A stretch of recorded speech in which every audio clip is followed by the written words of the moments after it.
Bombshell news from New Zealand, the fall of the poster child of the international left, loved overseas but now on the nose at home and behind on the polls. Prime Minister Jacinda Ardern decides to quit rather than fight the next election in 10 months' time. This summer I had hoped to find a way to prepare not just for another year, but another term, because that is what this year requires. I have not been able to do that.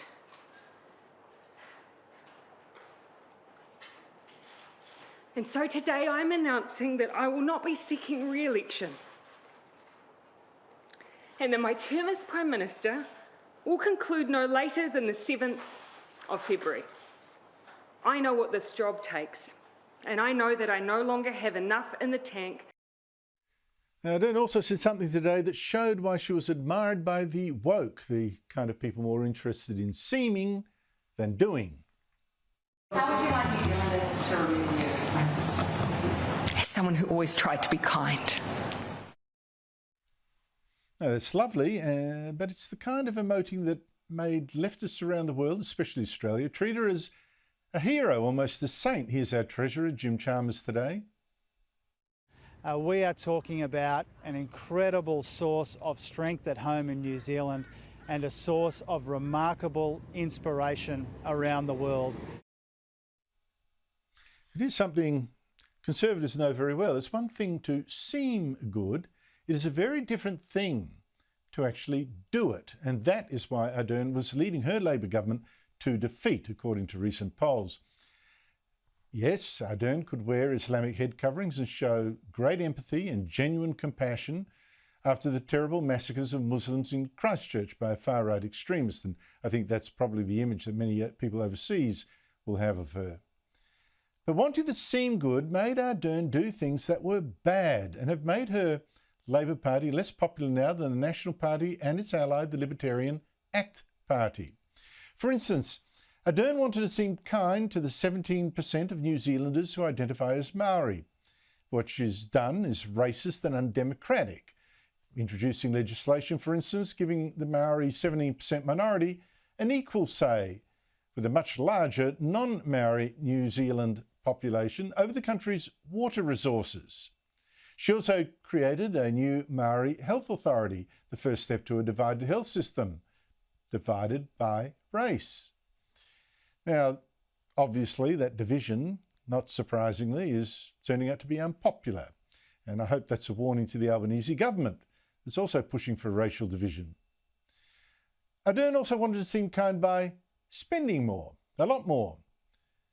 But inflation now is at a 32-year high and she couldn't manage what she spent either. Her Kiwi Build scheme, just one example, a scheme to build 100,000 homes by 2028, so far managed less than 1,500. Ardern also wanted to seem kind by cracking down on so-called hate speech. She seemed to tell the United Nations that she wanted more censorship, particularly of the internet. This will also be important in understanding more about mis- and disinformation online, a challenge that we must, as leaders, address.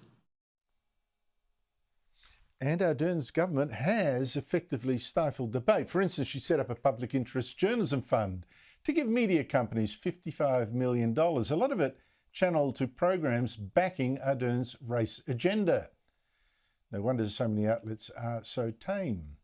Her government even shopped around for far-fetched excuses to ban an anti-lockdown Australian journalist from visiting New Zealand just because it didn't agree with his opinions. So it turns out that being kind can mean being a bully. And of course, Ardern wanted to seem kind by pretending to save the planet from global warming.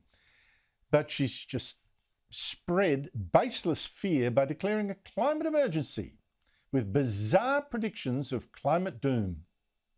See increased risk to human health and livelihood, civil unrest, mass drought, mass disease, loss of lands and homes, increased fires, increased tropical storms, mass human displacement and globally exhausted resources.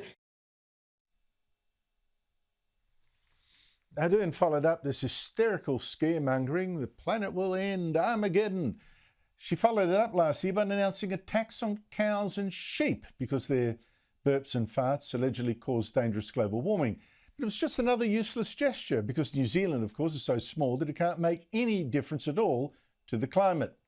And farmers were naturally furious and they held mass protests, and support for Labor kept falling. And if you wonder why Ardern is more popular overseas than she's at home, it's simple. Foreigners see Ardern seeming nice. They see the gesture. But New Zealanders, they pay the price. And there are other factors too behind the fall of Ardern's popularity, despite all that media barracking, prolonged COVID lockdowns, rising crime, etc., etc. Now, it's true that Ardern also did do good things, and I'm sure she always meant well. She certainly had that charm that we saw again at a press conference today when she called out to a partner in the audience. And to Clark, let's finally get married. But be clear, Ardern's resignation marks a failure of woke politics. Now, whether it will be reported that way is irrelevant.